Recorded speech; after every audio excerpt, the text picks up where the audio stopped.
Perhaps no film has been more defined by its groundbreaking CGI than 1993's Jurassic Park. Welcome to Jurassic Park. Expertly crafted by ILM, it's widely considered the essential driving force of the film.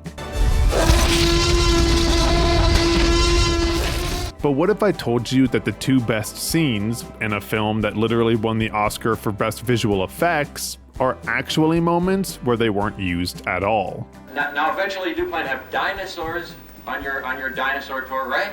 Because somehow, in the middle of one of the biggest blockbusters of all time, Steven Spielberg crafted two conversations so compelling that they completely overshadowed the spectacle surrounding them. I'm simply saying that life, finds a way. We're out of a job. Don't you mean extinct? At this point in the film, we, much like the characters, have spent the last 7 minutes being completely overwhelmed by the dinosaurs, seduced by the sweeping music, and pure magic of the park. Say again. We have a T-Rex.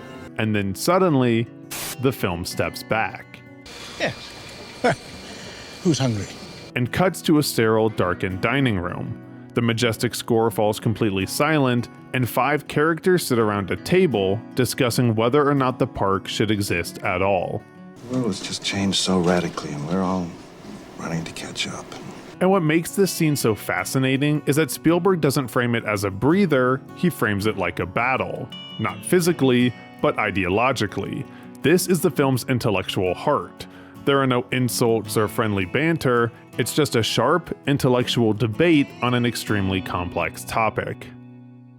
For me, it's always gone back to how strong the script is, and can you tell the story? You know, you read what others had done, and you took the next step. John Hammond sits confidently at the head of the table, dressed entirely in white. He looks less like a businessman and more like a visionary or benevolent creator, and surrounding him are projectors casting panoramic images of his park over the dark room. This park was not built to cater only for the super rich. But if you look closely, he isn't simply showing guests the park, he's trying to overwhelm them.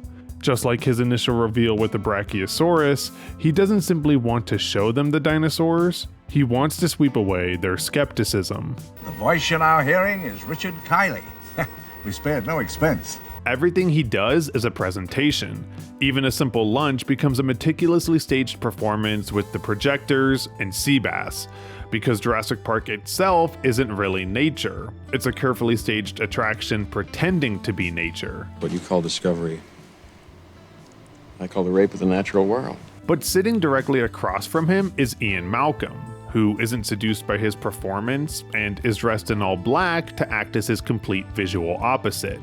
Because where Hammond represents control, he represents chaos. It simply deals with predictability in complex systems.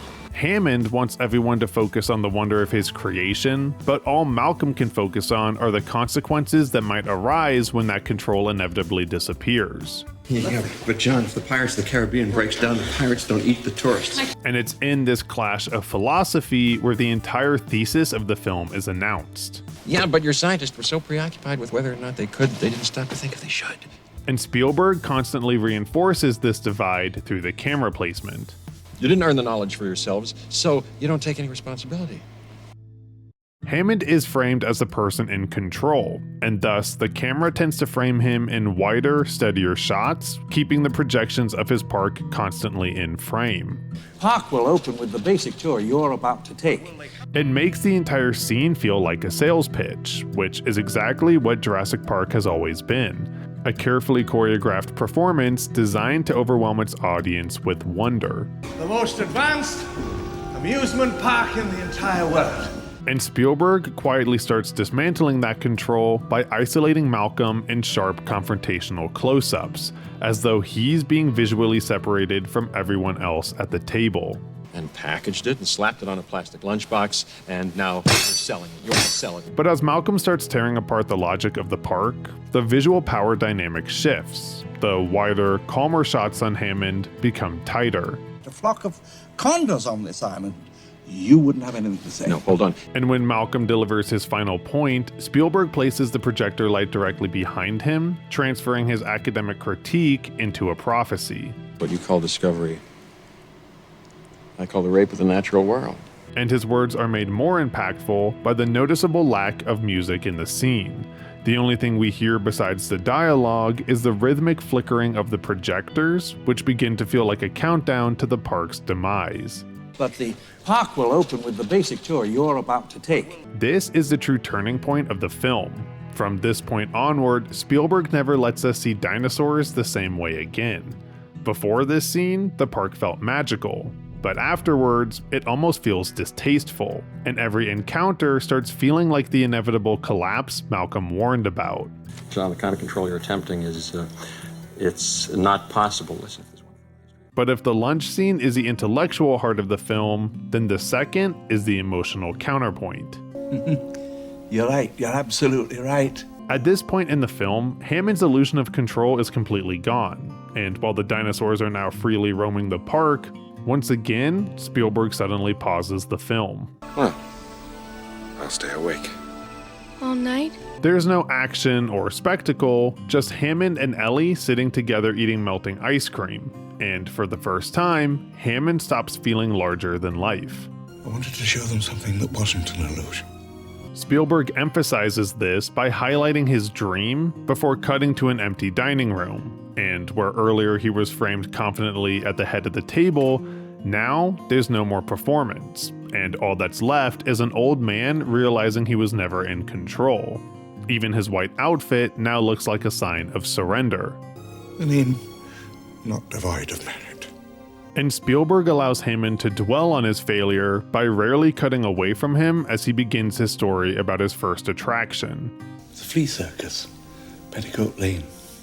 And it's here that the film hammers home its final point, as Hammond's entire worldview gets condensed into a single story, because the circus is an artificial spectacle built entirely on illusion. People would say they could see the fleas. Oh, I could see the fleas, Mummy, can't you see the fleas? For the circus, the illusion was that the spectacle wasn't real. The difference is that for Jurassic Park, the illusion wasn't whether or not the dinosaurs were real, it was thinking he ever had control. A point that Ellie emphasizes to him after he insists that he can try again. When we have control again. You never had control. That's the illusion. Whenever people look back at Jurassic Park, they remember scenes like this and this. It spends its entire first half trying to overwhelm both the audience and its characters with spectacle. But the scenes that truly define the film are the moments where Spielberg strips away the performance entirely. The most awesome force the planet's ever seen, but you wield it like a kid that's found his dad's gun. And it's why these two simple scenes ground the fantasy of the film and will forever stand the test of time. Gee, the lack of humility before nature that's being displayed here. I'm Luke. I really hate that man. Thanks for watching. That is one big pile of shit.